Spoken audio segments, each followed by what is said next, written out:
दोस्तों, हम सभी को अच्छा लगता है ये वर्ड सुनने में, नौकरी से आज़ादी। क्या सच में ये पॉसिबल है? कब आज़ादी है ये? यहाँ पे और एक कुछ कंडीशंस आते हैं कि आप कितने साल से नौकरी से आज़ादी चाहते हैं, 30 इयर्स या 40 इयर्स में या 50 इयर्स में। ये सब बात हम यहाँ पे डिस्कस करेंगे। तो सबसे पहले देखिए, मेरे हिसाब से कुछ कंडीशंस हैं जो फुलफिल होना चाहिए।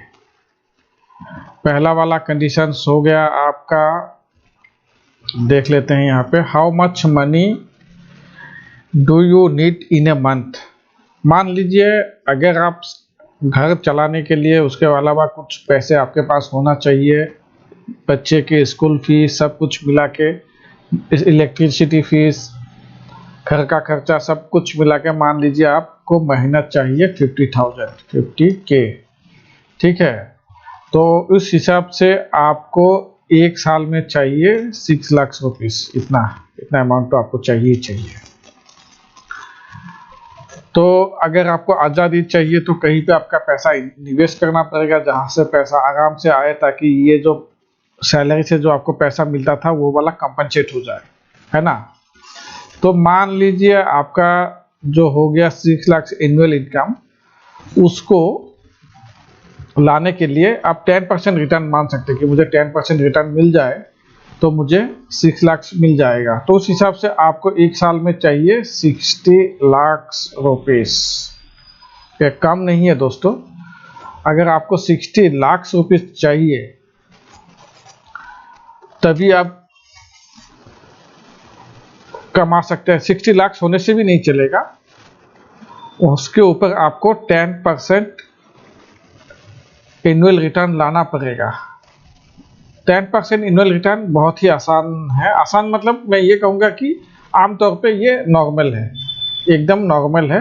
स्टॉक मार्केट के जो सिचुएशन है उस हिसाब से आप 10% आराम से कमा सकते हो। मतलब 60 लाख अगर आपके पास कैपिटल है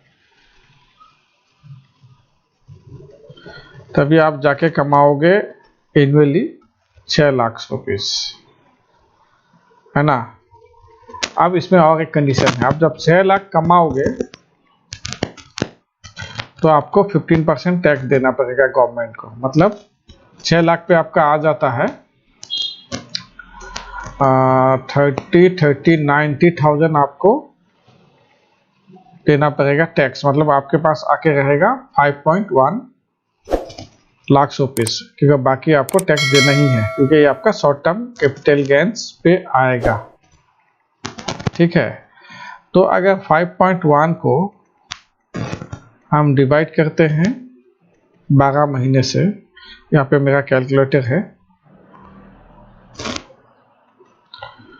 0.1 डिवाइडेड बाय 12, मतलब आपके पास आता है सब कुछ काट कूट के लगभग 42,000 रुपीस। ठीक है, तो आप देखिए ये हो गया हमारा पार्ट 1। पार्ट 2 में हम डिस्कस करेंगे कि आप कितने अमाउंट से ट्रेडिंग करेंगे और कैसे आप 60L या उससे ज़्यादा कमा पाएंगे। और जब आपके पास इतना होगा तब आप सोच सकते हैं, उसके बारे में डिस्कस करेंगे। लेकिन सिर्फ इतना होने से भी नहीं होगा, आपके पास स्किल भी होना चाहिए कि आप एटलीस्ट 10% रिटर्न ले पाओ। तो चलिए मिलते हैं अगले चैप्टर में, जहाँ पे हम ये बात करेंगे। अगर आपको ये वीडियो अच्छा लगा है तो लाइक जरूर कीजिए दोस्तों।